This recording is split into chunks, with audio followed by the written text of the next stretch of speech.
Le sens de la vie pour les personnes. Mhm. Quel est le sens de la vie? Pourquoi est-ce qu'on est là? Est-ce qu'on vit? Quel est notre but sur cette terre? Est-ce qu'on a un but? Mhm. Qu'est-ce que tu répondrais à ça?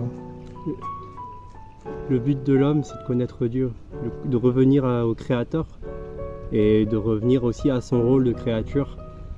Ça, le rôle d'un fils, c'est aussi de respecter ses parents et d'avancer pour vivre. Et de la même manière, notre rôle en tant que personne créée par Dieu, portant l'image de Dieu, c'est de le connaître, de revenir à lui.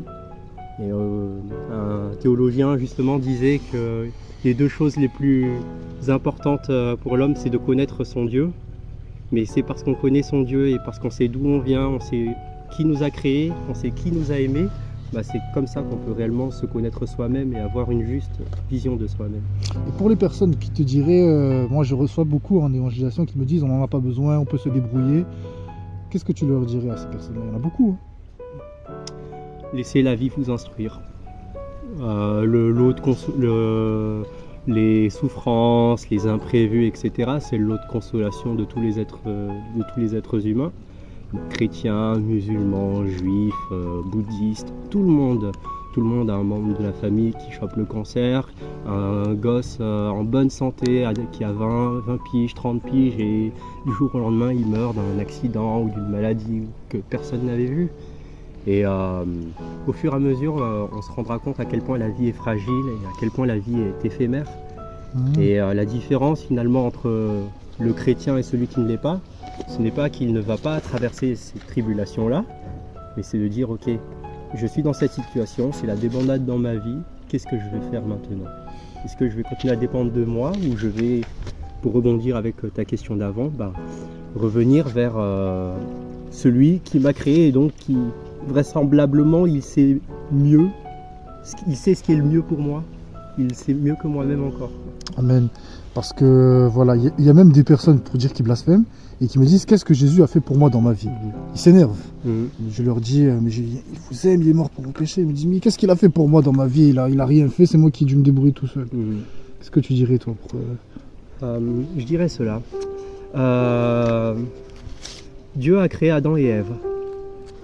Dieu a créé Adam et Ève au début de la Genèse, c'est les deux, trois premiers chapitres. Dans ce troisième chapitre, c'est le péché, comme les catholiques ils disent. Ève, elle a mangé la pomme et c'est parti en cacahuète. Qu'est-ce que Dieu avait dit à Adam? Tu peux manger tous les fruits du jardin, sauf celui du milieu. Le jour où tu en mangeras, tu mourras. Qu'est-ce qui s'est passé? Ils en ont mangé. Dieu l'a-t-il tué sur le champ? Non. Dieu l'a laissé vivre. Mais il l'a rendu mortel. Parce que de base, il devait être immortel et être avec Dieu comme presque les anges. Les anges sont... Exactement. Mais au final... Il l'a rendu mortel. Une créature, aussi insignifiante soit-elle, quand bien même elle porte l'image de Dieu, la seule qui a été créée à l'image de Dieu. Rien d'autre n'a été créé à l'image de Dieu. Si on lit l'ensemble de la Genèse, seuls les êtres humains ont été créés à l'image de Dieu. Et cette créature-là, de toutes celles qui existent, a décidé de se rébeller et de dire non, je ne vais pas t'écouter, toi, celui qui a créé tout l'univers, toi le créateur, je ne t'écoute pas. Aucune autre créature, aucune personne ne s'est rebellée. Et pourtant, qu'est-ce que Dieu a fait après cela? Il les a chassés, il les a sanctifiés, certes, mais il leur a donné un sursis, il leur a fait une promesse.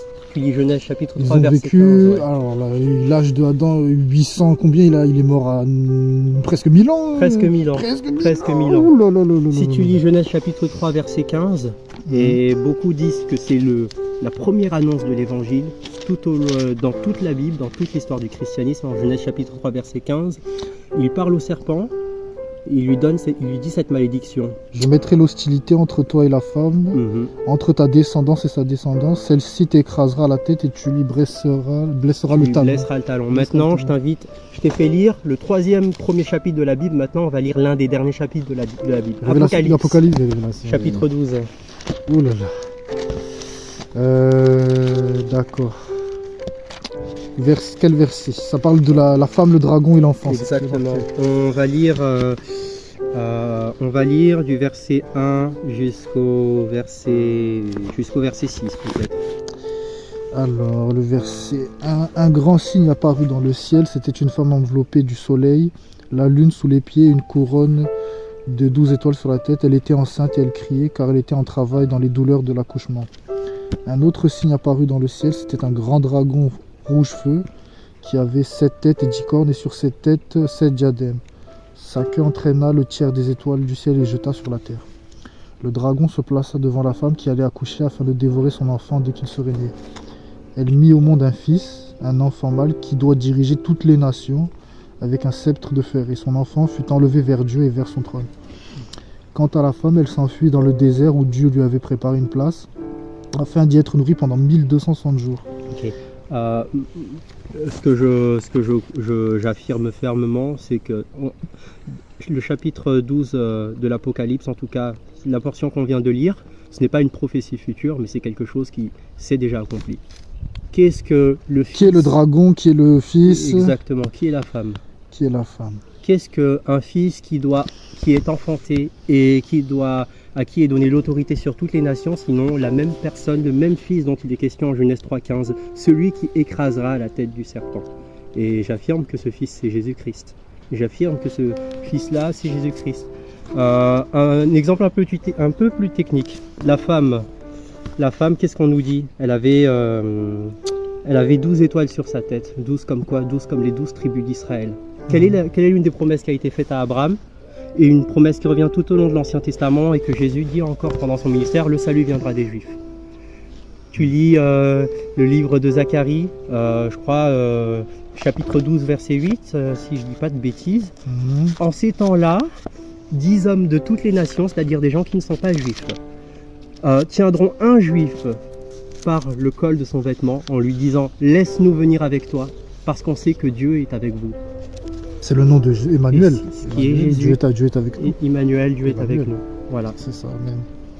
Et donc, qu'est-ce que tout ça pour dire à la question, qu'est-ce que Jésus a fait pour toi? Pour une humanité déchue qui a rejeté son Créateur et qui blasphème contre lui, Dieu avait un plan de toute éternité d'envoyer son Fils mourir à la croix pour qu'il reçoive le pardon des péchés. Et Dieu, en tant que Dieu créateur, le seul qui est parfaitement juste et qui exerce le jugement, il est parfaitement digne et légitime de nous condamner, nous faire mourir maintenant. Condamner, nous envoyer dans le lac enflammé. Exactement. Et pourtant, qu'est-ce que l'apôtre Pierre dit? J'ai plus la référence là en tête. L'apôtre Pierre dit, en parlant du retour de Jésus-Christ, qu'il sonnera le clap de fin, le jugement et le moment où les gens vont dire c'est trop tard. Qu'est-ce que l'apôtre Pierre il dit par le fait que Jésus ne soit jamais revenu?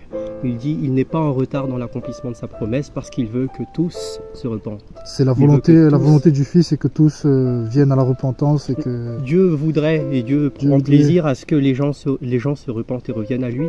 Et chaque jour pour une âme sauvée, toute. Amen. Comme Jésus a dit dans les évangiles.